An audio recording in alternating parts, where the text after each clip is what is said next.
이진우의 손에 잡히는 경제.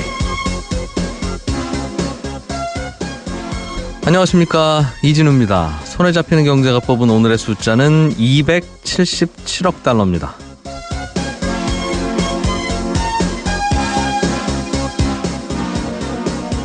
일본과의 무역은 공평하지도 않고 개방되어 있지도 않다. 미국 트럼프 대통령이 지금 환대를 받고 있는 일본에서 했던 얘기입니다.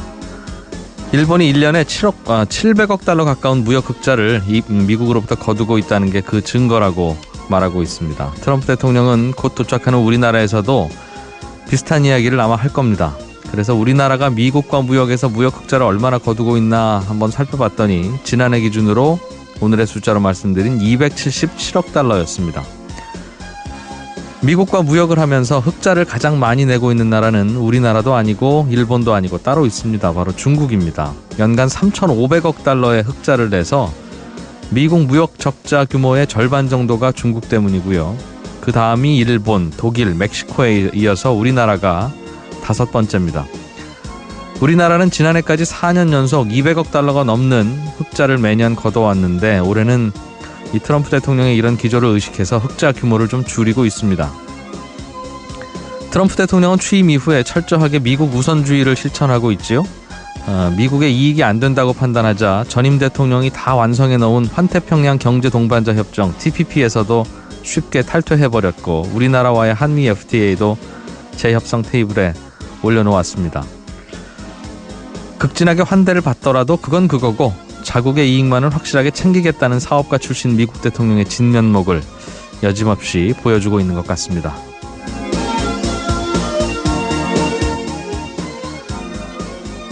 전세 계약 중간에 집주인이 바뀌면 세입자는 계약서를 다시 써야 될까요? 아니면 그냥 나갈 수도 있을까요? 또는 계약 기간이 끝났는데 집주인이 보증금을 안 돌려주면 세입자는 어떤 절차를 밟아야 될까요?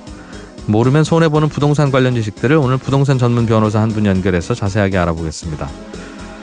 한 청취자께서 음성 무제한 요금제를 쓰고 있는데 1577, 1588, 050 이런 등등의 번호는 거기에 전화를 걸면 요금이 따로 부과된다고 하던데 이거 왜 그런 거예요? 하는 질문을 주셨어요. 그러게요. 왜 그럴까요? 친절한 경제에서 풀어드리겠습니다. 광고 듣고 오늘 순서도 시작하겠습니다.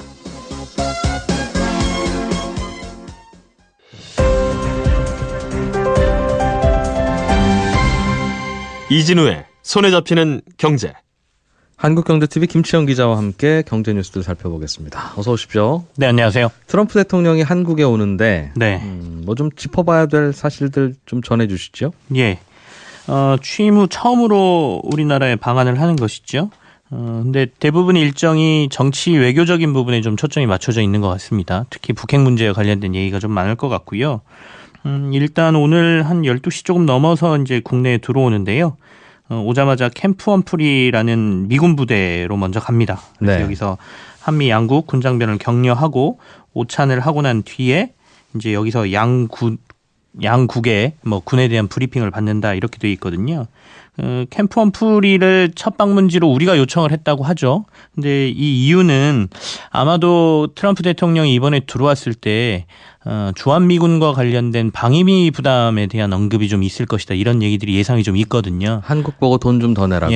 예. 우리가 너네 지켜주니까 돈을 좀 더 내야 되는 것 아니냐 이런 얘기를 할 것으로 보이는데 이 캠프 험프리라는 이곳이 이제 세계 최대 규모의 해외 미군 기지고요. 네. 여기 이제 전체 부지하고 건설비가 한 100억 달러 정도가 들었는데 이 중에 한 92%를 우리가 부담을 했거든요. 그래서 이제 약간의 상징적인 의미로 보고 봐라 이거죠. 좀 봐라. 우리도 돈 많이 썼다. 이런 부분으로 해서 우리가 요청했다고 하고요. 그리고 난 이후에 이제 청와대로 와서 청와대에서 여러 가지 일정을 소화합니다. 여기서 이제 양국 정상의 정상회담이 있고 오후쯤 돼서 기자들 앞에서 합동 브리핑이 지금 예정돼 있는데 브리핑에서 이제 어떤 얘기가 나올지는 사실은 이제 트럼프 대통령의 워낙 성격이 좌충우돌이기 때문에 예상하기가 좀 힘든 상황이죠. 그러게요. 일본에서도 경제인들하고 만나는 시간이 있었는데 여기서도 앞서 오프닝에서도 언급을 했습니다만 일본이 미국으로부터 무역 흑자 너무 많이 가져간다. 예. 좀 고쳐라 이런 얘기였었다면서요? 그렇죠. 사실은 굉장히 극진한 대접을 받았고, 뭐 골프도 같이 치고 여러 가지 언론에 상당히 호의적으로 비쳤었는데 결국엔 경제인들과의 만남 자리에서는 굉장히 직접적인 얘기를 했죠. 우리가 무역 적자를 너무 많이 보고 있고 불공정한 거래를 하고 있다. 그러면서 아예 예로 도요타 자동차를 들면서 미국에서 도요타 자동차가 이렇게 많이 팔리는데 미국 자동차는 일본에서 거의 팔리지 않는다. 마치 어디서 들어본 얘기 같습니다. 지난번에 저희가 미국에 정상회담 하러 갔을 때 그 당시 이제 똑같은 식의 얘기를 들었잖아요. 네. 그래서 이번에 사실 경제계 쪽에서는 약간 아쉬움을 많이 얘기를 했죠. 국빈 방문을 하는데 경제인들과의 만남의 자리가 전혀 없다. 그런 기회마저 없는 게 좀 아쉽다라는 얘기를 많이 하는데요.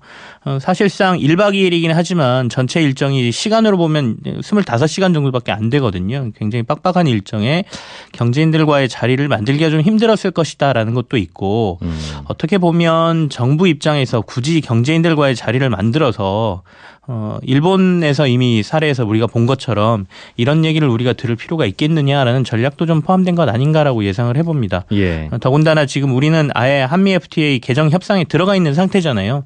그러니까 외부에서 열심히 전문가들 실제로 실무진들이 협상을 하고 있는 과정에서 굳이 그런 자리를 만들어서 긁어부스럼을 만들 필요는 없다라고 생각했는지 아예 경제인들과의 자리의 만남은 이번 일정에 포함되지 않았습니다. 예. 미국이 상대적으로 큰 시장이고 소비가 많으니까 우리 제품이 거기서 많이 팔릴 수밖에 없는데 마당이 10평뿐인 주택하고 마당이 200평인 주택을 합쳐놓으면 네. 당연히 마당 적은 집에서 살던 사람들이 큰 마당에 가서 놀 일이 더 많지 큰 마당 사는 사람이 작은 마당 와서 놀 일이 많겠습니까? 당연하죠.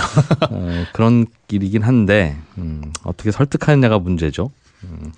우리 국민들은 영어 공부 참 열심히 하는데 왜 미국 국민들은 한국말 공부를 그렇게 안 하느냐고 하면 이상할 거 아니에요, 그들이 보기엔.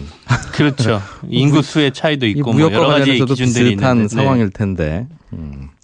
우리나라가 그래도 미국과의 무역에서 무역 흑자를 많이 내는 5번째 나라네요. 네, 그렇습니다. 예, 중국, 뭐 일본 다 뭐 마찬가지인데 독일도 그렇고요. 그건 그렇다 치고 멕시코는 바로 붙어 있으니까 많이 내겠죠. 그 다음에 한국이니까 조금 독특하긴 합니다. 정부가 공공기관의 임금 체계를 지금은 호봉제인데 가만히 있어도 월급 올라가는 직무급제로 바꿀 계획이라고요? 무슨 얘기입니까 이건? 그렇습니다. 보통 이제 호봉제라고 하면 대부분의 공공기관들이 지금 호봉제를 택하고 있거든요. 그러니까 입사를 해서 연차가 올라가면 직급이 올라가고 자동적으로 월급이 오르는 방식을 보통 저희가 호봉제라고 얘기를 하잖아요. 예. 근데 사실 이번에 정부에서 공공부문에 있어서의 이 직무급제 변경을 고민하는 이유는 공공부문의 정규직 전환이 지금 진행되고 있는데 계속해서 이들을 정규직으로 전환했을 때의 어떤 부담, 정부의 부담, 앞으로 나가야 될 임금과 관련된 부담의 얘기가 많잖아요.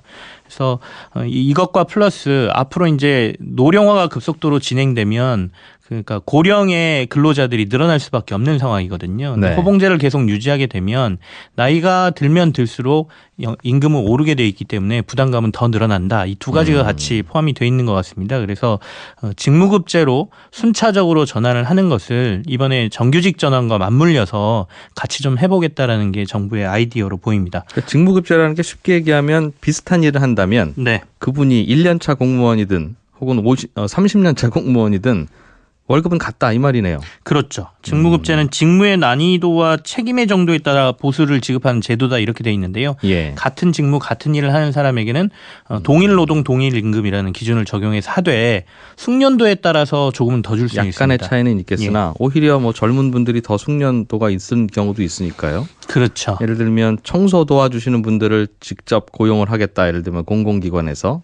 그러면 1년 차로 청소하는 분과 청소한 지 20년 된 분과 별로 청소 능력에는 큰 차이가 없을 수 있으니 1년 되신 분이나 20년 되신 분이나 그냥 월급은 비슷하게 주겠다 이 말이네요. 네, 맞습니다. 그래서 순차적으로 지금 도입한다고 제가 말씀을 드렸는데 일단은 이번에 정규직으로 전환되는 사람들에 한해서 그리고 이 중에서도 청소 업무, 사무보조, 설비 업무, 경비 업무, 조리 등 5개 분야에 우선적으로 적용하겠다라는 아이디어를 지금 가지고 있고요. 그리고 난 이후에 정규직들에게도 순차적인 도입을 검토하겠다라는 게 전체 안이거든요.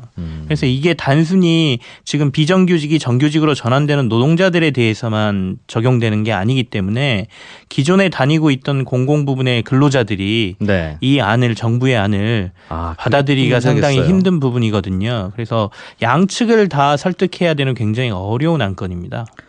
사실은 정부 뭐 특정 기관들 감사 같은 거 하다 보면 네. 하루에 한 2번 정도 그 기관장 운전해주는 게 일의 전부인 분이 그 기관에서 일한 지 30년 되셔서 연봉이 뭐 1억 원이 넘는다. 네. 어떻게 운전기사 월급이 그렇게 높을 수 있느냐는 비난이 한쪽에서는 나오고 또 아니 여기서 30년 동안 일했으면 그렇게 할 수도 있는 거지라는 입장도 있는데 그렇죠. 정부에서 예산 아끼려고만 생각하면 비슷하게 운전 잘하는 분을 시중에서 청에서 하면 훨씬 싼 월급으로도 일을 부탁할 수 있잖아요. 맞습니다. 그래서 그런 부분을 어떻게 판단해야 되는 건가 이걸 고민이 있었는데 지금은 아예 다 직무급으로 바꾸면 그런 분들도 시중에 있는 다른 비슷한 분들의 월급과 비슷하게 그러니까 억대 연봉을 받는 뭐 오래된 청소하시는 분이나 운전하시는 분이 이제 없어진다는 뜻이네요. 앞으로 그럴 가능성이 높다는 것이죠. 그래서 일률적으로 뭐 운전하고 있으니까 다 똑같이 젊은이나 뭐 노령 근로자나 다 이렇게 받아 이렇게 할 수는 없을 테고요. 아까도 네. 말씀드린 것처럼 이제 숙련도에 따라서 조금의 차등을 둘 수 있다라고 돼 있기 때문에 숙련도를 이제 어떤 식으로 나누느냐, 숙련도라는 거는 얼마나 근무했느냐가 조금은 작용을 하겠죠. 예. 그러니까 이런 것들에 대한 고민들을 지금 담고 당장 지금 비정규직을 정규직으로 전환해야 되는데 이 부분부터 순차적으로 도입을 하기 시작하면 전체적으로 확산시키는데 일종의 계기가 될 수 있다라고 판단하고 있는 것 같습니다. 그러니까 예. 정부가 굉장히 고민 끝에 내놓은 대안이라고 봐야 되겠죠. 예. P2P 대출이라고 있어요. 네. 돈 빌려주는 사람과 돈 빌려가는 사람을 직접 연결만 해주고 중간에 있는 업체는 특별히 책임은 안 지는 맞습니다. 그런 건데 꽤 이자율이 높아서 여기에 돈 빌려주는 분들도 꽤 있었는데 연체율이 높아지고 있다고요. 즉 그 말은 돈 빌려줬는데 못 받는 케이스들이 많아진다는 뜻이겠습니다. 맞습니다. 지금 10월 31일 기준으로 그 P2P 금융의 평균 연체율이 6.01%로 집계가 됐거든요. 이것은 P2P 금융협회라는 곳이 있는데 이곳에 60곳의 회원사가 있습니다. 예. 이들의 평균 연체율을 이제 따져서 조사해서 발표를 하는데 지금 나오는 연체율은 상환일로부터 30일 이상 또는 90일 미만으로 연체된 채권 비율을 얘기하는 것이거든요. 그러니까 이보다 더 연체된 것들과 관련돼서는 더 높을 수도 있다라는 얘기인데요. 어쨌든간 이게 어느 정도 수치냐면 한 달 전에 비해서 자체적으로 체크한 것으로 봐도 2배 정도가 올랐어요. 그러니까 9월 말에 2.99%였던 연체율이 네. 지금 6%를 넘었으니까 연체율이 2배가량 급등을 했고요. 다른 금융권 대출들에 비하면 굉장히 높은 거죠. 시중은행은 지금 0.35%고 네. 저축은행이 한 5.6%이긴 한데 이렇게 본다라고 하면 P2P 금융에 아까 말씀하신 대로 개인적으로 자기 자금 조금씩 이렇게 빌려주시는 분들이 꽤 있는데 조금 관리가 필요한 것 아니냐 위험성에 대한 얘기가 조금씩 나오고 있는 상황인 겁니다. 그러게요. 특정 업체가 뭐 특별하게 연체율이 갑자기 높아져서 평균이 올라갔는지는 살펴봐야 되겠습니다만 안 그래도 이게 비싼 이자인데 연체율이 높다는 건 정말 못 갚고 있다는 얘기거든요. 그렇습니다. 싼 이자의 경우에는 뭐 깜빡할 수도 있고 그런데 이건 뭐 깜빡하면 연 몇 %의 이자가 나가는 거라서 항상 이렇게 높은 수익률의 이면에는 뭔가가 숨어 있어요, 항상. 지난번에도 한번 이 P2P 금융 얘기를 하면서 말씀을 드렸었는데요. P2P 쪽이 대부분 부동산과 관련된 뭐 일종의 투자로 많이 이루어져 있거든요. 건설 자금이죠. 되게. 예. 다세대 주택들 지을 때 그렇죠. 건축비 모자라면 돈 네. 빌려주고 집 다 지으면 전세 빼서 갚으세요 이 예, 말인데. 그런 식의 대출이 많다 보니까 이게 집을 짓다가 문제가 생기는 경우도 생기고요. 그리고 집을 지었는데 안 팔리는 경우, 임대가 안 되는 경우도 생기는데 예. 지금 부동산 시장이 굉장히 정부가 여러 가지 자금을 옥죄고 있는 상황이기 때문에 시중에서 대출이 안 되는 경우에 건축 사업자들이 이 P2P 쪽으로 돌리는 경우도 생기는 거거든요. 그렇겠습니다. 그렇다 예. 보면 여기에 대한 연체율 관리가 시중 은행이나 이런 것들보다 조금 더 위험할 수 있다라는 건 투자하기 전에 반드시 그렇겠죠. 확인을 하셔야 될 거고요. 그리고 앞서 뭐 일부 때문에 급하게 올라간 것 아니냐라는 의문도 제기를 하셨는데 최근에 이제 문제가 생겨서 뭐 2-3개 업체가 이제 사업을 접었거든요. 네. 이들의 연체율을 제외하고 아. 이제 60개 업체 나머지 업체를 한 거기 때문에 평균적으로 조금 높아지고 있다라고 보셔야 될 것 그랬어요. 같습니다. 예. 뺑소니 사고를 낸 운전자들에게는 네. 보험사가 구상금을 물리게 한다는 뉴스가 있군요. 사실은 구상금을 물리는 게 당연한 거죠. 그러니까 뺑소니 사고를 냈고 보험사는 이 사고 때문에 상대 피해자에게 보험금을 지급했다라고 하면 네. 사고를 낸 사람에게 이 부분에 대해서 너네가 책임을 져라라고 구상권을 청구하는 거잖아요. 보험사가 구상권을 청구하는 게 당연한 건데 네. 그동안은 사실 이 뺑소니 사고를 낸 사고자들을 잡기가 힘들었어요. 사실상. 대부분 도망가 버리거나 네. 잡지를 못하거나 검거율이 워낙 떨어지다 보니 아예 법적으로도 이 구상권 청구나 이런 부분에 있어서가 보장이 안 돼 있던 상황이었거든요. 네. 근데 이번에 이제 법을 고쳐서 자동차 손해배상보장법이라는 게 개정이 돼서 이 한해 기본적으로 구상금을 청구할 수 있도록 하는 법적 근거가 마련이 됐고요. 이렇게 될 수 있었던 것은 뭐 블랙박스라든지 여러 가지 기기들이 생기면서 네. 지금은 이 뺑소니 사고를 내고 도망간 사고자들의 90% 이상이 검거된다고 합니다. 전국에 CCTV가 많아서 예. 저도 얼마 전에 경찰관을 만났는데 네. 정말 놀라울 정도로 다 잡힌다고 하더군요. 주변에 휴대전화도 있고 하니까 저 친구 어디 갔지? 할 수도 있고 바로 그냥 그 CCTV만 열어보면 다 추적이 되고 저 거기 없었어요. 그러면 그 휴대전화 기지국 기록 좀 봅시다. 그럼 네. 여기 있었네. 바로 설명이 되는 거라서. 그래서 이렇게 검거율이 높아지다 보니 구상금 청구가 충분히 가능해졌고 그래서 이제는 뺑소니 사고를 내시면 이 부분까지도 물론 뺑소니 사고를 내지 말아야 되겠지만 고민을 하셔야 될 시기가 왔다. 이런 얘기입니다. 그러니까 신호 위반을 해서 자칫해서 사고가 났으면 그 사고로 인해서 낸 피해는 그냥 보험사가 물어주고 네. 다음부터는 그러지 마세요 하고 보험료 할증하고 그만인데 그렇죠. 음주, 뺑소니, 무면허 이 세 가지에 대해서는 일단은 보험사가 피해 보상을 다 한 후에 그 보험사가 물어준 돈을 그 음주, 뺑소니, 무면허 운전한 개인에게 청구한다는 거네요. 그렇습니다. 알겠습니다. 조심해야 되겠어요. 더욱. 예. 한국경제TV 김치영 기자였습니다. 고맙습니다. 네, 감사합니다. 알아야 될 것들 많이 안내를 해주고 눈높이에 딱 맞는 만인의 경제 과외 선생님.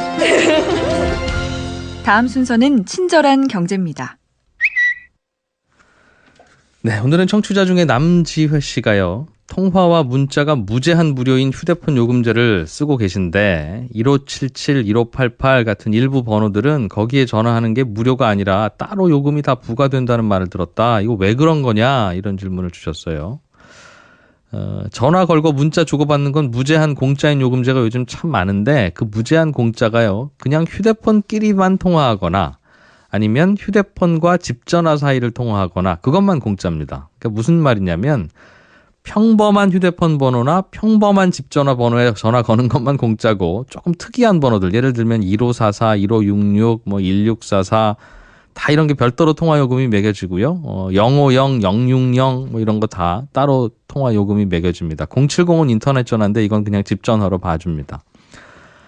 그냥 기왕 다 공짜로 하는 거 그런 번호들도 다 예외 없이 공짜로 해주지 왜 그런 번호들은 따로 요금을 계산해서 받냐면 그런 번호들조차 다 공짜로 하면 이걸 악용해서 돈 버는 업자들이 생기기 때문에 그렇습니다. 이게 무슨 말이냐면 우리나라는 지금 전화 거는 쪽에서만 요금을 내고 전화를 받는 사람은 요금을 안 내잖아요. 그렇지만 통신사들끼리는 뒤에서 따로 만나서 야 지금 우리 고객이 너네 고객한테 지금 10분 통화하고 우리한테 통화료로 1,000원을 냈는데 너도 전화 받는 설비 통신망 운영하느라고 고생했으니까 내가 2,000원 다 받을 수는 없고 너도 분당 100원씩 계산해서 너도 받아. 이런 식으로 해서 서로 요금을 나눠 갔습니다. 즉 전화를 거는 고객의 통신사만 요금을 독차지하는 게 아니라 전화를 받는 쪽의 통신사도 결국은 정산을 통해서 돈을 같이 번다는 겁니다. 근데 그러다 보면 이런 문제가 생겨요. 예를 들어서 제가 예를 1588에 9595 이런 전화번호를 하나 개통해서 음성으로 오늘의 운세를 무료로 알려주는 서비스를 만약 한다고 치죠. 공짜로. 그러면 많은 분들이 1588에 9595 같은 걸로 전화를 걸어서 운세 서비스로 음성을 자주 듣지 않겠습니까? 그러면 그 전화를 건 고객들은 각자 가입한 통신사에 통화 요금만 내지만 전화를 받는 통신사, 즉 1588이라는 국번을 운영하는 별정 통신업체도 나중에 뒤에서 1분당 100원씩 요금을 다른 통신사들로부터 따로 정산을 받습니다. 그러니까 통신사들끼리는 전화를 받게 해준 통신사한테도 서로 정산해주기로 되어 있으니까요. 그러다 보면 그렇게 받은 돈을 오늘의 운세를 서비스하는 저한테도 떼어주겠죠. 야 이진우 네가 오늘의 운세를 매일 서비스하는 바람에 이게 수십만 명이 1588에 9595에 전화를 하고 그러는 바람에 우리가 다른 통신사로부터 돈을 많이 받는다. 고맙다 야. 내가 너한테 걸려오는 전화에 대해서는 1분당 50원씩 줄 테니까 계속 열심히 운세 서비스를 좀 해줘. 계속 길게 얘기해줘. 오래오래 들으시게. 이러면서 그런 얘기를 하지 않겠어요. 이런 구조기 때문에 1588 번호도 만약 무제한 통화가 가능하도록 해놓으면 그날부터 저는 친구나 가족이나 친척 명의로 휴대폰을 많이 개통해서 그 휴대폰으로는 하루 종일 1588에 9595 운세 서비스로 전화를 걸어서 오늘의 운세를 24시간 계속 듣게 할 겁니다. 분당 50원이 저한테 떨어지잖아요. 그럼 1시간이면 3,000원, 하루 종일 하면 7만 원이고요. 한 달이면 뭐 전화기 한 대당 200만 원씩 벌 수 있으니까 그런 업자들이 생겨납니다. 이런 일이 벌어질까 봐서 1588이나 050이나 1644나 뭐 080이나 이런 번호들은 한 달에 30분, 뭐 다른 비싼 요금 내는 분도 한 달에 많아야 300분 이상은 그 전화번호로 못 걸게 하는 겁니다. 그러니까 서로 짜고 계속 거기다 전화하고 뒤로는 요금 정산 받고 이제 그런 일을 막기 위해서 그러는 건데요.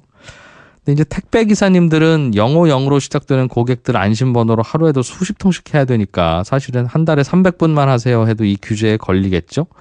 택배 받을 고객하고 통화한 걸 이제 오늘의 운세 들을 거하고 구별을 안 하고 규제를 하다 보니까 생기는 일입니다. 친절한 경제였습니다. 손에 잡히는 경제.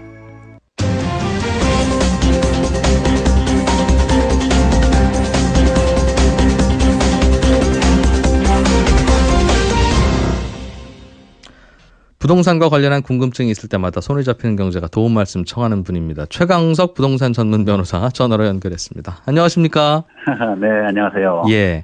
네. 제일 이제 많이 닥치는 게 현실에서는 세입자들이 나갈 때가 됐는데 집주인이 전세가 안 빠졌어 하면서 전세금을 못 돌려주거나 안 돌려주는 경우인데 사실은 뭐 대출 받아서라도 전세금을 줘야 되는 게 법이긴 하죠.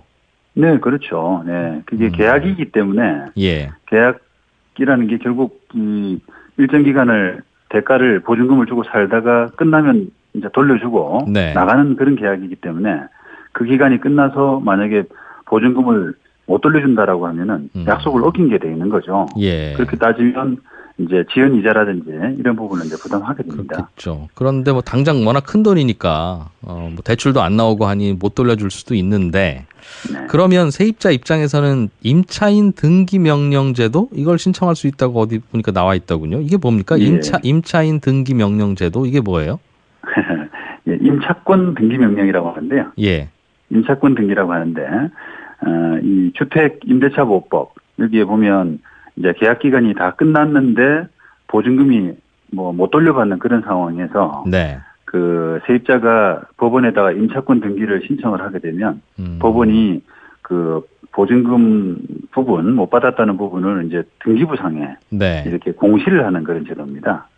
아, 그렇게 하게 되면 예. 이제 세입자는 나갈 수가 있고 나가게 되면 보통 우리가 주민등록을 이제 옮기게 되지 않습니까? 네네. 그렇게 되면 대항력 확정일자 이런 부분, 우선 변제권 이런 부분들이 없어지게 되는데 예. 임차권 등기 명령을 해놓고 나가시게 되면은 그런 것들을 이제 고스란히 그대로 유지하게 되는 그런 효과를 누릴 수가 있습니다. 그렇군요. 그러니까 법원이 여기에 사는 임차인이 아무 개가 맞다고 도장 찍어준 거니까 자기는 이제 거기서 안 살아도 너 임차인 아니지 않느냐 이런 시비가 안 걸린다는 뜻이군요. 네, 임차인이면서 예. 그 임차인으로서 그 대항력도 있고 우선 변제권도 있는 임차인이 여기 있다. 예. 이런 부분을 이제 등기부상에 그대로 노출시키는 거죠. 그게 애초에 전세 들어올 때 네. 전세권 등기라고 하는 걸 하는 경우도 있다고 들었습니다. 보통 전입신고하고 확정일자 받고 이사만 하면 되는데 네. 전입신고를 또 못할 만한 사정이 있는 분들도 있으니까 그럴 네. 경우에는 전세권 설정이라고 하는 걸 비싼 돈 주고 들여서라도 한다고 들었는데 그거하고 임차권 등기 명령이랑 같은 효과가 있는 겁니까 그럼? 효과 자체는 이제 비슷하고요. 네. 이 전세권은 보통 시작할 때 우리가 얼마 동안 산다라고 하는 그런 부분을 보장받기 위해서 이제 하는 제도이기 때문에 예. 전세권 자체는 임대차를 시작할 때 보통 많이 해두시는 편이고 그다음에 임차권 등기 명령이라고 하는 것은 계약 기간이 끝나고 돈을 못 받았을 때 그때 하는 겁니다. 아 그렇군요. 애초에 그럼 세입자가 되는 그 순간에 법원이 그냥 다 임차인 등기를 해주면 제일 속 편하겠네요 그게. 그러면 중간에 뭐 잠깐 이사를 가도 괜찮고 여러 가지 편할 것 같은데 그렇게는 안 해주는 모양이지요? 이게 이제 임차권 등기의 제도를 조금 그 이해를 하셔야 되는데 네. 이 제도가 있게 된 것은 보통 세입자가 이제 그 살면서 주민등록 확정일자를 하게 되면 우리가 대항력이나 우선 변제권 이런 부분을 이제 그 갖추게 되지 않습니까? 예. 그런데 계약기간이 끝나고 이제 나가야 되는 상황이 생겼는데도 불구하고 이제 돈을 못 받는다. 이렇게 될 때는 주민등록을 이전을 해야 되거든요. 옮기게 네. 되면 원래 예. 주민등록법상에 위반이 안 되기 위해서는 옮겨야 되는데 네. 그렇게 되면 그동안 유지하고 있었던 이 대항력이나 우선 변제권이 없어지게 되지 않습니까? 예. 그런 부분을 좀 이렇게 그대로 유지하기 위해서 이 제도가 만들어진 겁니다. 혹시 그러면 주소를 안 옮기면 어떻습니까? 나는 양쪽 집에 살림도 조금씩 다 있고 이 집에서 집을 확실히 다 빼지는 않았으니까. 네. 그러니 주소는 예전 전셋집에 그대로 있고 이사를 가면 다음 전셋집에 대해서 내가 권리를 제대로 못 찾겠군요. 그렇죠. 예. 그게 만약에 다른데 새로 들어가게 된다라고 하면은 예. 거기도 이제 주민등록을 해야지 여러 가지 보호를 받는데 알겠습니다. 못 예. 받는 거죠. 네. 혹시 전세금을 늦게 주면 나중에라도 이자는 받을 수 있을 것 같은데 네. 이자는 대개는 어느 정도 쳐서 받습니까? 보통 일반적인 임대차가 민사상의 이자이기 때문에 예. 연 5%가 됩니다. 연 5%. 그거는 그럼 전세금 받아야 될 그 날짜부터 실제로 받게 될 그 날짜 사이에 있는 기간에 대해서 다 무조건 받는 겁니까? 그러니까 이게 원래는 이제 일단은 계약 기간이 끝나고 네. 끝나서 이사를 가게 되면은 그 이사를 간 시점부터는 받을 수 있는데 네. 보통 보증금을 못 받게 되면 이사를 못 가지 않습니까? 그렇습니다. 예. 그래 계속 눌러앉아 있게 되면은 그 부분을 사용을 했기 때문에 그래요? 이자 청구는 안 되는 거죠. 그럼 아예 방을 빼야 되는군요. 돈을 못 받건 받았건 간에. 네, 그렇습니다. 근데 전세금을 받아야 방을 빼고 다른 데로 갈 텐데. 예, 그렇죠. 그런 문제가 있네요. 그 사이에. 그래서 이제 주인들이 보통 좀 보증금 반환에 대해서 좀 적극적이지 않은 거죠. 그렇겠군요. 내가 이사를 못 가면 나도 이자를 못 줄. 그러니까 최악의 경우 안 줘도 되니까. 줘야 할 보증금 주기만 하면 되니까. 그렇습니다. 그렇군요. 최저임금 안 주는 그 사장님들하고 비슷하네요. 뭐라고 하면 주면 되니까 그냥. 예. 알겠습니다. 이거는 어디서 신청하면 됩니까? 임차권 등기 명령 제도는? 법원에다 하는 거고요. 예. 법에 보시면 그 임차주택의 소재지라고 그래서 네. 그 관할 법원, 그 세를 사는 집에 그 관할하는 법원 거기다 하는 겁니다. 그렇군요. 비용 많이 들어요? 뭐 어느 정도 듭니까? 세입자가 그냥 네. 신청 사건이기 때문에 비용은 굉장히 좀 적은 비용으로 하실 수 있습니다. 그래요? 얼마 안 돼요? 네. 이거 하면 집주인 입장에서는 나빠지는 게 있습니까? 예를 들면 등본에 네. 일종의 전과 기록 같은 게 남는다든가 그런 거예요? 등기부상에 이제 임차권 등기가 올라가게 되면 예. 그 집에 보통 세입자를 못 들이게 됩니다. 왜냐하면 그렇겠죠. 그 예. 법 자체에 이 임차권 등기 명령 이후에 세입자들은 보호를 못 받도록 이렇게 법위를 규정하고 있거든요. 은행 대출 받은 거하고 똑같은 상황이겠죠. 예. 알겠습니다. 좀 다른 질문인데요. 네. 전세나 월세를 살고 있는 중간에 집주인이 바뀌는 경우도 있지 않습니까? 서로 매매를 해서. 예. 그럴 경우에 세입자는 뭐 새로운 집주인하고 계약서를 다시 써야 되는 건지 아니면 그냥 뭐 살아도 되는 건지 이게 궁금할 텐데 어떻습니까? 네. 그게 이제 대항력의 문제라고 하는데 이 집주인이 바뀌게 됐을 때 당연히 바뀐 집주인한테 내가 뭔가 세입자로서의 권리 이런 부분을 주장할 수 있는 그런 권리를 대항력이라고 하거든요. 네. 그런데 그 대항력을 갖춘 임차인은 당연히 바뀐 소유자한테 청구를 할 수가 있습니다. 예. 근데 대항력을 그러면 어떻게 갖추냐? 그 집에 이사 가서 전입 신고하게 되면은 대항력을 갖추게 되거든요. 그 그런 말은 사람은 예. 더 이상 이제 요구를 안 해도 되는 거죠. 그러니까 집주인이 뭐 여러 번 바뀌더라도 네. 큰 문제는 없는 거다 말씀인 거죠. 그러니까 그 그렇습니다. 세입자의 네. 권리는. 예. 그럼 대항력을 못 갖춘 경우에는 뭘 좀 신경 써야 되는 게 있어요? 대항력을 못 갖춘다는 게 무슨 뜻입니까? 세입자들 그러니까 중에서. 예를 들어서 아까 말씀하신 것처럼 그 이사는 갔는데 예. 사정상 주민등록을 못 옮긴 거예요. 전입신고를. 예. 그러면 그런 경우. 집주인이 바뀌었다고 그래서 당연히 청구할 수 있는 건 아닙니다. 그래서 그런 경우에는 바뀐 주인한테 계약서 씁시다라고 해야만 됩니다. 알겠습니다. 그러니까 계약서를 다시 쓰자고 할 수도 있고 뭐 쓰자고 안 해도 되고. 그러니까 세입자의 선택이군요, 그거는. 이제 바뀐 소유자한테 네. 계약서를 쓰지 않으면은 대항력이 없는 사람들은 이제 그 그렇게 될 수 주인한테는 있겠죠. 청구할 권리가 없는 거죠. 예. 알겠습니다. 세입자 입장에서는 집주인이 바뀌었을 때, 뭐 계속 살 수 있으면 살면 되지만, 집주인이 바뀐 게 마음에 안 들어서 나는, 네. 뭐 인상도 별로 안 좋은 것 같고, 그리고 실제적으로도, 내가 전세금을 새로운 집주인한테 이제 받아야 되는데, 네. 새로운 집주인은 혹시 이 집이 경매로 넘어갔을 때 혹시 모자라는 돈이 있으면 저 돈 돌려줄 수 있을 만한 재력이 없는 분 같을 수도 있고, 네. 여러 이유로 집주인이 마음에 안 들면, 네. 중간에 집주인 바뀌었을 때 아니 나도 그냥 여기서 새 안 살겠어 하고 나갈 수는 없습니까? 네. 그게 이제 일종의 이제 아까 계속 지금 반복되는 대항력이라고 하는 그 효력의 문제인데요. 네. 법에는 바뀐 집주인은 그 임대인의 어떤 집주인의 지위를 승계한 것으로 본다라고 이렇게 하고 있습니다. 예. 그렇게 따지면 이제 종전 집주인은 어떻게 되느냐라고 예. 하는 부분에서 그 종전 집주인은 집주인의 지위를 아예 상실하고 그러니까 예. 임대인의 지위를 상실하고 보증금 반환 어떤 채무에서도 벗어나는 것으로 예. 당연히 그렇게 해석하기 때문에 지금 임차인으로서는 바뀐 네. 집주인에 대해서만 청구할 수가 있습니다. 그렇죠. 그러니까 네, 네. 이번 기회에 그냥 이 계약 안 하고 나도 중간에 안 그래도 좀 일찍 나가고 싶었는데 집주인이 바뀌었으니 나는 원래 집주인하고 계약했지 새로운 집주인하고야 나는 계약 안 할 생각이다라고 네네. 할 수도 있지 않습니까? 왜 이런 걸 여쭙냐면 네네. 세입자들도 중간에 나가야 될 때 저 네. 말고 다른 세입자 모셔왔으니 이 세입자하고 네. 그냥 계약하세요라고 할 때 집주인은 실소할 수 있지 않습니까? 그렇죠. 네. 예, 그러니까 거꾸로 세입자 입장에서도 집주인이 바뀌었을 때 새 네. 집주인 싫다 하고 네. 계약을 중단할 수는 없느냐는 질문입니다. 맞습니다. 좋은 질문이신데요.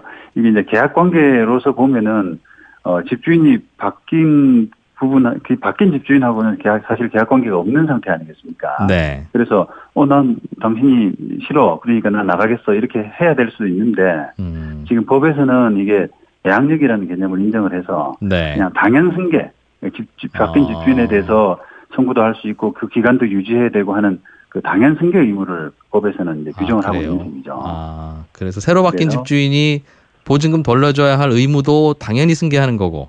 네, 기간도 승계하는 것이고. 남은 기간 동안 월세를 받을 권리도 당연히 승계하는 거다. 네네. 그러니까 난 중간에 나갈 수는 없군요. 세입자 입장에서. 예, 나갈 예, 필요도 예. 없긴 하지만. 예. 알겠습니다. 상가의 경우에도 마찬가지로 적용되겠지요? 상가의 경우에도 이제 대항력이 있는 경우는 그렇게 되고요. 예. 지금 이제 법이 이제 개정이 돼서 2015년부터는 이게 대항력이 있는 범위를 거의 대부분 다 인정을 하고 있거든요. 그래서 주인이 바뀌더라도 그런 관계가 유지가 됩니다, 당연히. 알겠습니다. 또 부동산과 관련한 다양한 질문들 또 모이면 인터뷰 청하겠습니다. 도와주셔서 고맙습니다. 네, 감사합니다. 예, 최광석 부동산 전문 변호사였습니다.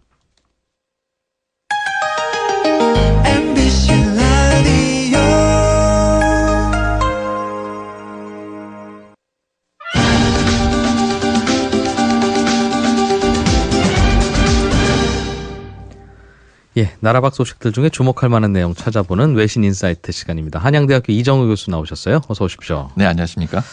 최근에 이코노미스트라는 잡지에서 네. 최근에 국제 유가가 다시 또 오르고 있는데 조금씩 네. 많은 이유들 중에 하나가 사우디아라비아에서 일어난 왕자의 난 때문이다 이런 설명을 했더군요. 네, 여러 보도에서 왕자의 난이 있었습니다. 뭐예요? 여러 보도가 있었는데 예. 사우디 같은 경우는 국왕이 공식적인 그 호칭이 메카가 있지 않습니까? 네. 그 모하메드 무덤 있는 메카를 지키는 성스러운 보호자. 이게 국왕 이름 앞에 붙는 호칭인데 네. 그러다 보니까 이제 사우디는 또 왕자가 뭐 되게 많습니다. 지금 현재 이제 서열 1위 왕자가 있는데 이분이 전체적인 이제 다른 왕자들을 10명 정도 하고 전현직 사우디 장관 그리고 그룹 회장 이런 사람들을 다 일단은 뭐 언론에서는 숙청이라 그러는데 그 사람들의 직위와 네. 모든 그 자유를 구금을 한 거죠. 감옥에 가뒀어요? 감옥에 가둔 건 아니고 예. 그 행동을 부자연스럽게 하여튼 집에 연금을 한다든가 이런 식으로. 가택연금? 네네 그런 식으로 한 겁니다. 과거에 우리도 정치인들한테 했던 그런 것들인데 사우디에서 비슷한 일들이 벌어졌군요. 근데 중요한 거는 이런 보도를 하면서 예. 객관적으로 이제 외신들은 이런 팩트만 사실만 전달하고 있는데 여기 뒤에 있는 어떤 이야기들이 좀 배경이 사실 더 중요한 것 같습니다. 좀 설명을 더 해주시죠. 네, 사우디란 나라는 뭐 중동에서 당연히 맹주 역할을 하고 있고요. 그리고 주 수입원이 당연히 석유입니다. 예. 근데 이렇게 얘기하시면 될 것 같습니다. 2014년도 1월 달에 그 듀바이유 기준으로 중동이니까요. 한 104불 정도 했습니다. 배럴당. 근데 2015년 말에 12월 달에 34불로 떨어집니다. 그러다가 2016년도에 말에 50불을 겨우 넘어섰는데 이렇게 비교하면 되죠. 100평짜리 아파트 살다가 이게 50평으로 떨어진 겁니다. 살림살이는 그냥 그대로 있고. 네. 그러다 보니까 얼마나 불편하겠습니까? 그래서 돈이 없으니까 이 사우디 국영 석유 회사인 사우디 아람코도 상장한다고 하고 네. 그리고 여러 가지 닫아놨던 관광이라든가 그리고 국가 인프라에 대한 것도 해외 투자를 받고 이런 걸 하는데 쉽게 말하면 돈 필요하다 이 말이네요. 사우디가. 네네. 예. 두 가지 목적이 있는 것 같습니다. 첫째는 지금 현재 서열 1위인 이 왕자님이 추진하는 게 사우디를 2030 프로젝트라고 있습니다. 2030년에 네네. 2030년까지 사우디가 지금은 석유를 팔고 사는 나라지만은 2030년까지는 종합 에너지 국가로 변화하면서 스마트 시티를 가진 첨단의 나라로 바꾸겠다. 이게 계획인데 경제개발 12년 계획이군요. 네네. 예. 그렇게 하는 건데 이 계획에 따르면 돈이 많이 필요하고 지금 유가는 떨어져 있고 네. 그리고 정적들을 좀 처리해야 될 필요가 있기 때문에 이런 숙청을 한 겁니다. 그러다 보니까 이제 실제로 이런 계획이 맞물려지면서 최근에 그 지금 현재 서열 1위인 왕자님께서 발표한 게 리야드에서 500억 달러 규모의 경제구역 발표를 했죠. 개발한다. 새로운 도시를 만든다. 신도시를 개발하겠다. 새로운 네. 수도를. 예, 500억 달러니까 이 돈이 알겠어요. 지금 현재는 뭐 유가로는 안 되지만 이런 그 17명, 6명 왕자들의 재산 이런 국왕이 하시는 거기 때문에 네. 어느 정도 국가로 귀속을 시키고 그 돈이 이제 또 필요한 거죠. 가택 연금된 왕자들 재산 합치면 돈이 꽤 돼요. 물론 뭐 적은 돈은 아니겠습니다만. 당연히 그 사우디 투자가 중에 왈리드 빈 타탈이라는 왈리드 왕자 있지 않습니까? 예. 뭐 시티은행 주주기도 하고 뭐 이 사람 돈만 해도 충분할 것 같아요. 하기야 뭐 사우디에 있는 웬만한 재산들이 다 나라 거고 나라 재산이 다 왕자들 거고 그러니까 뭐 그럴 수도 있겠네요. 그래서 뭐 사람을 죽이고 이런 거는 그 성스러운 그 성직자 가문이기 때문에 그러지는 않는데 알겠어요. 예. 이런 행동이라든가 정치적인 재산, 지위라든가 재산을 좀 그 구금하고 좀 국가로 귀속시키는 이런 행위를 한 겁니다. 근데 국제 유가는 왜 오릅니까? 사우디에서 이런 일 벌어지는 거하고 국제 유가하고 무슨 관계예요? 당연히 사우디로서는 이 감산을 해서 예. 국제 유가가 올라가야지 살림살이가 나아지는 거죠. 그러다 보니까 최근 들어서 이제 북해산 브렌트유가 62달러로 올라섰고 최근 들어서 이제 계속 국제 유가가 올라가는데 이 이유가 지금 현재 서열 1인 왕자의 정책이 석유를 감산하는 거고 네. 오펙에서 당연히 사우디가 아주 제일 큰 목소리를 내고 있습니다. 그래서 이제 이번에 또 가장 어려운 게 러시아가 이렇게 감산에 같이 보통은 합의를 안 합니다. 러시아 네. 경제가 어려우니까. 예. 같이 합의를 해준 거가 동기가 돼서 전체적인 유가가 올라가는 게 있고 계절적인 요인은 이제 겨울이지 않습니까? 그래서 기름 많이 이제 쓰는 때예요. 석유도 많이 쓰는 때고 해서 예. 전체적인 유가가 지금 올라가고 있습니다. 그렇군요. 사우디는 그러니까 이제 기름 좀 땅 밑에 있더라도 안 캐고 덜 캐겠다 그런 뜻이에요? 석유라는 재산이 뭐 앞으로 더 많이 갈 수는 있지만 전체적으로 볼 때 이런 석유를 채굴해서 하는 이런 형태의 그 국가 경제는 발전을 안 하고 그냥 유지하는 거다. 그래서 이제 사우디가 원자력 발전소도 이제 우리 한전이 수주를 했죠. 네. 그리고 태양광의 제일 큰 태양광 발전소를 갖고 있는 나라가 사우디고 이렇게 해서 에너지 다변화 첨단 기술을 받아들이고 국민들을 좀 계몽시키는 이런 효과도 있는 거죠. 예. 네. 그러면서 한쪽에서는 국영 석유 회사의 주식을 이제 해외에다 팔겠다고 하니 서로 앞뒤는 좀 안 맞는 것 같습니다. 우리가 석유의 미래는 없어라고 우리는 하면서 실제로는 석유 회사 주식은 세계인들아 좀 사주세요 이 말이니. 그거는 좀 그렇지는 않고요. 네. 지금 현재 이제 2030 프로젝트가 돈이 많이 들어가는 프로젝트인데 네. 여기에 대한 그 자금을 조달하기 위해서는 그걸 판다는 거죠. 네, 예. 그 사우디 국영 석유회사는 아람코를 상장시켜서 재원을 마련하겠다 이런 뜻입니다. 네. 예, 그 사이에 숨은 이야기 한양대학교 이정호 교수와 함께 들었습니다. 고맙습니다. 잘 들었습니다. 네, 감사합니다. 예, 손에 잡히는 경제 준비한 내용은 여기까지입니다. 점심 잘 챙겨 드시고요. 저는 내일 오전 11시 10분에 다시 오겠습니다. 이진우였습니다. 고맙습니다.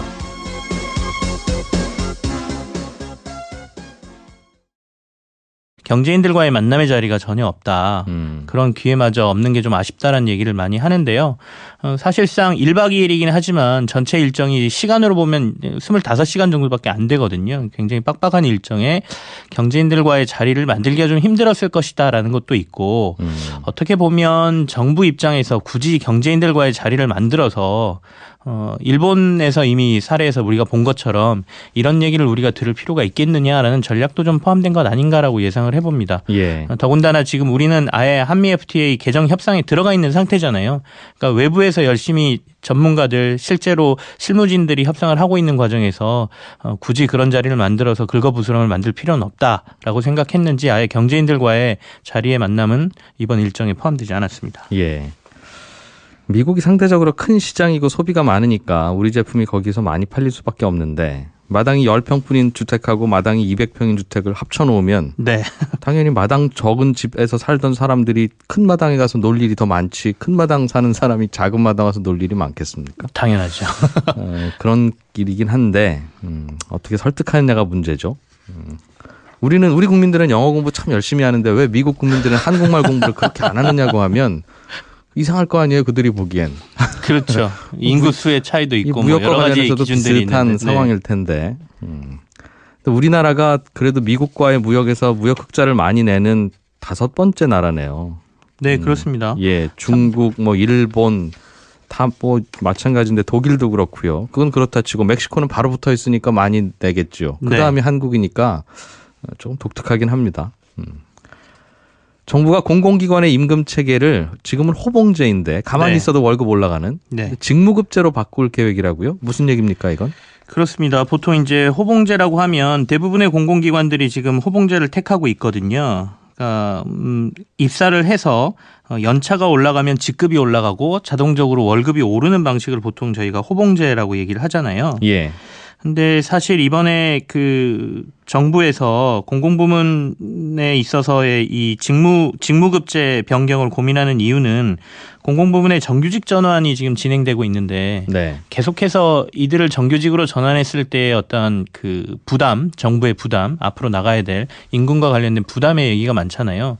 그래서 이것과 플러스 앞으로 이제 노령화가 급속도로 진행되면 그러니까 고령의 근로자들이 늘어날 수밖에 없는 상황이거든요. 호봉제를 계속 유지하게 되면 나이가 들면 들수록 임금은 오르게 돼 있기 때문에 부담감은 더 늘어난다. 이 두 가지가 같이 포함이 돼 있는 것 같습니다. 그래서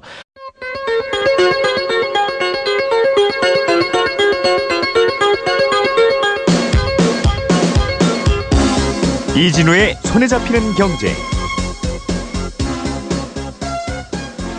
안녕하십니까, 이진우입니다. 손에 잡히는 경제가 뽑은 오늘의 숫자는 277억 달러입니다.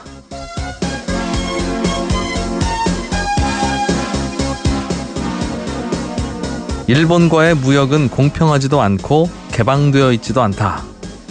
미국 트럼프 대통령이 지금 환대를 받고 있는 일본에서 했던 얘기입니다. 일본이 1년에 700억 달러 가까운 무역 흑자를 미국으로부터 거두고 있다는 게 그 증거라고 말하고 있습니다. 트럼프 대통령은 곧 도착하는 우리나라에서도 비슷한 이야기를 아마 할 겁니다. 그래서 우리나라가 미국과 무역에서 무역 흑자를 얼마나 거두고 있나 한번 살펴봤더니 지난해 기준으로 오늘의 숫자로 말씀드린 277억 달러였습니다. 미국과 무역을 하면서 흑자를 가장 많이 내고 있는 나라는 우리나라도 아니고 일본도 아니고 따로 있습니다. 바로 중국입니다. 연간 3,500억 달러의 흑자를 내서 미국 무역 적자 규모의 절반 정도가 중국 때문이고요. 그 다음이 일본, 독일, 멕시코에 이어서 우리나라가 5번째입니다.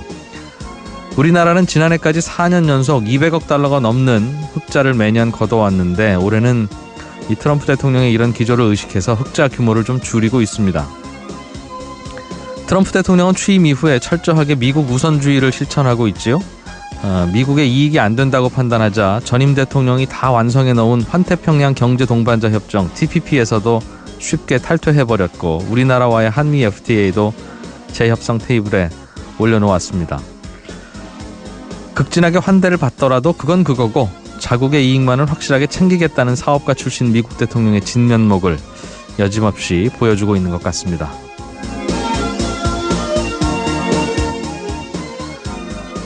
예, 전세 계약 중간에 집주인이 바뀌면 세입자는 계약서를 다시 써야 될까요? 아니면 뭐 그냥 나갈 수도 있을까요? 또는 계약 기간이 끝났는데 집주인이 보증금을 안 돌려주면 세입자는 어떤 절차를 밟아야 될까요? 모르면 손해보는 부동산 관련 지식들을 오늘 부동산 전문 변호사 한 분 연결해서 자세하게 알아보겠습니다. 한 청취자께서 음성 무제한 요금제를 쓰고 있는데 1577, 1588, 050 이런 등등의 번호는 거기에 전화를 걸면 요금이 따로 부과된다고 하던데 이거 왜 그런 거예요? 하는 질문을 주셨어요. 그러게요. 왜 그럴까요? 친절한 경제에서 풀어드리겠습니다. 광고 듣고 오늘 순서도 시작하겠습니다. 직무급제로 순차적으로 전환을 하는 것을 이번에 정규직 전환과 맞물려서 같이 좀 해보겠다라는 게 정부의 아이디어로 보입니다. 그러니까 직무급제라는 게 쉽게 얘기하면 비슷한 일을 한다면 네. 그분이 1년차 공무원이든 혹은 30년차 공무원이든 월급은 같다 이 말이네요. 그렇죠. 직무급제는 직무의 난이도와 책임의 정도에 따라 보수를 지급하는 제도다 이렇게 돼 있는데요. 예. 같은 직무 같은 일을 하는 사람에게는 동일 노동 동일 임금이라는 기준을 적용해서 하되 숙련도에 따라서 조금은 더 줄 수 있습니다. 약간의 차이는 있겠으나 오히려 젊은 분들이 더 숙련도가 있는 경우도 있으니까요. 그렇죠. 예를 들면 청소 도와주시는 분들을 직접 고용을 하겠다. 예를 들면 공공기관에서. 네. 그러면 1년 차로 청소하는 분과 청소한 지 20년 된 분과 별로 청소 능력에는 큰 차이가 없을 수 있으니 1년 되신 분이나 20년 되신 분이나 그냥 월급은 비슷하게 주겠다 이 말이네요. 네, 맞습니다. 그래서 순차적으로 지금 도입한다고 제가 말씀을 드렸는데 일단은 이번에 정규직으로 전환되는 사람들에 한해서 그리고 이 중에서도 청소 업무, 사무보조, 설비 업무, 경비 업무, 조리 등 5개 분야에 우선적으로 적용하겠다라는 아이디어를 지금 가지고 있고요. 네. 그리고 난 이후에 정규직들에게도 순차적인 도입을 검토하겠다라는 게 전체 안이거든요.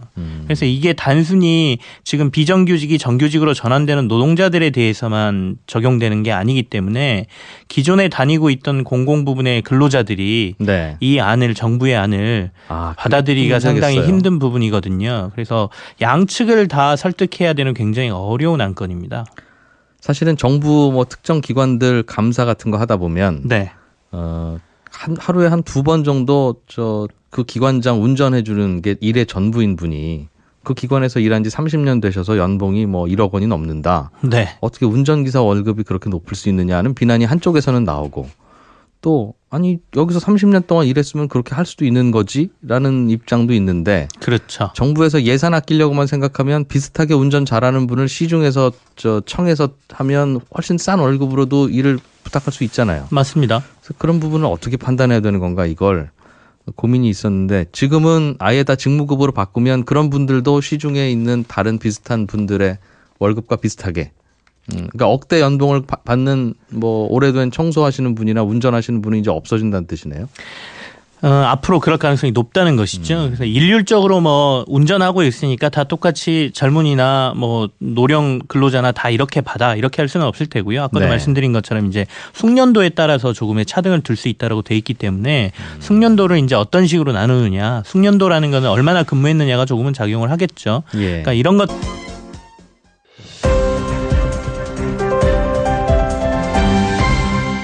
이진우의 손에 잡히는 경제. 한국경제TV 김치영 기자와 함께 경제 뉴스들 살펴보겠습니다. 어서 오십시오. 네, 안녕하세요. 트럼프 대통령이 한국에 오는데 네. 좀 짚어봐야 될 사실들 좀 전해주시죠. 예. 취임 후 처음으로 우리나라에 방한을 하는 것이죠. 근데 대부분 일정이 정치 외교적인 부분에 좀 초점이 맞춰져 있는 것 같습니다. 특히 북핵 문제와 관련된 얘기가 좀 많을 것 같고요. 일단 오늘 한 12시 조금 넘어서 이제 국내에 들어오는데요. 오자마자 캠프 험프리라는 미군 부대로 먼저 갑니다. 그래서 네. 여기서 한미 양국 군장변을 격려하고 오찬을 하고 난 뒤에 이제 여기서 양국의 군에 대한 브리핑을 받는다 이렇게 돼 있거든요. 캠프 험프리를 첫 방문지로 우리가 요청을 했다고 하죠. 근데 이 이유는 아마도 트럼프 대통령이 이번에 들어왔을 때 주한미군과 관련된 방위비 부담에 대한 언급이 좀 있을 것이다. 이런 얘기들이 예상이 좀 있거든요. 한국 보고 돈 좀 더 내라고. 예. 우리가 너네 지켜주니까 돈을 좀 더 내야 되는 것 아니냐 이런 얘기를 할 것으로 보이는데 이 캠프 험프리라는 이곳이 이제 세계 최대 규모의 해외 미군 기지고요. 네. 여기 이제 전체 부지하고 건설비가 한 100억 달러 정도가 들었는데 이 중에 한 92%를 우리가 부담을 했거든요. 그래서 이제 약간의 상징적인 의미로 보고 봐라 이거죠. 좀 봐라. 우리도 돈 많이 썼다. 이런 부분으로 해서 우리가 요청했다고 하고요.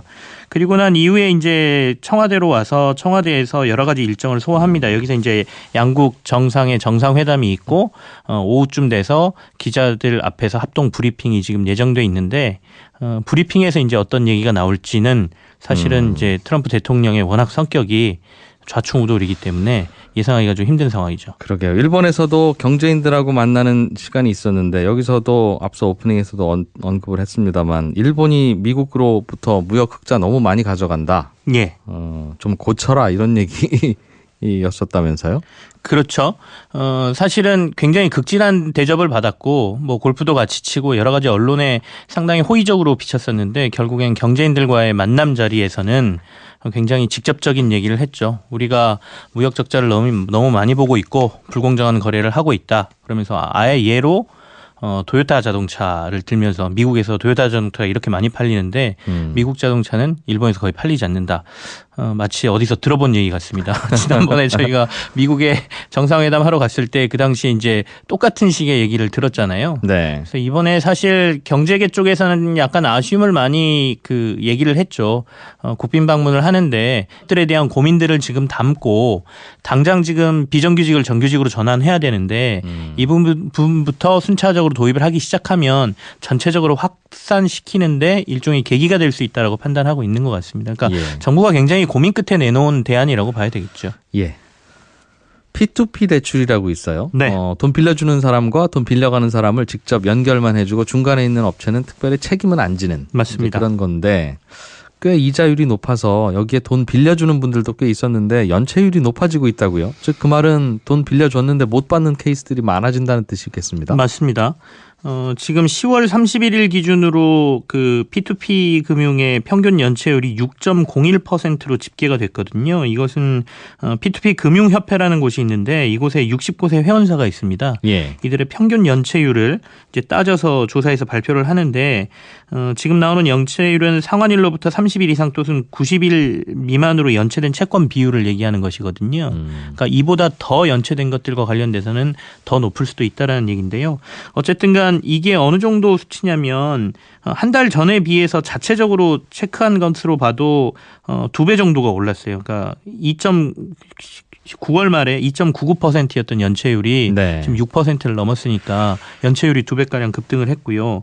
다른 금융권 대출들에 비하면 굉장히 높은 거죠. 시중은행은 지금 0.35%고 네.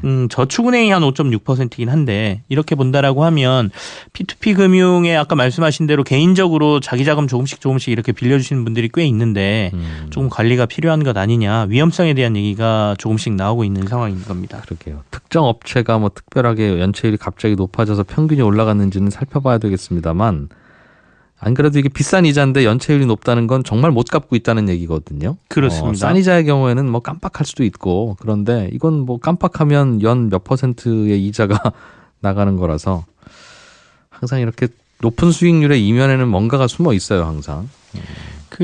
지난번에도 한번 이 P2P 금융 얘기를 하면서 말씀을 드렸었는데요. P2P 쪽이 대부분 부동산과 관련된 뭐 일종의 투자로 많이 이루어져 있거든요. 건설 자금이죠. 되게. 예. 다세대 주택들 지을 때 그렇죠. 건축비 모자라면 돈 네. 빌려주고 집 다 지으면 전세 빼서 갚으세요 이 말인데. 예, 그런 식의 대출이 많다 보니까 이게 집을 짓다가 문제가 생기는 경우도 생기고요. 그리고 집을 지었는데 안 팔리는 경우, 임대가 안 되는 경우도 생기는데 예. 지금 부동산 시장이 굉장히 정부가 여러 가지 자금을 옥죄고 있는 상황이기 때문에 시중에서 대출이 안 되는 경우에 건축사업자들이 이 P2P 쪽으로 돌리는 경우도 생기는 거거든요. 그렇겠습니다. 그렇다 예. 보면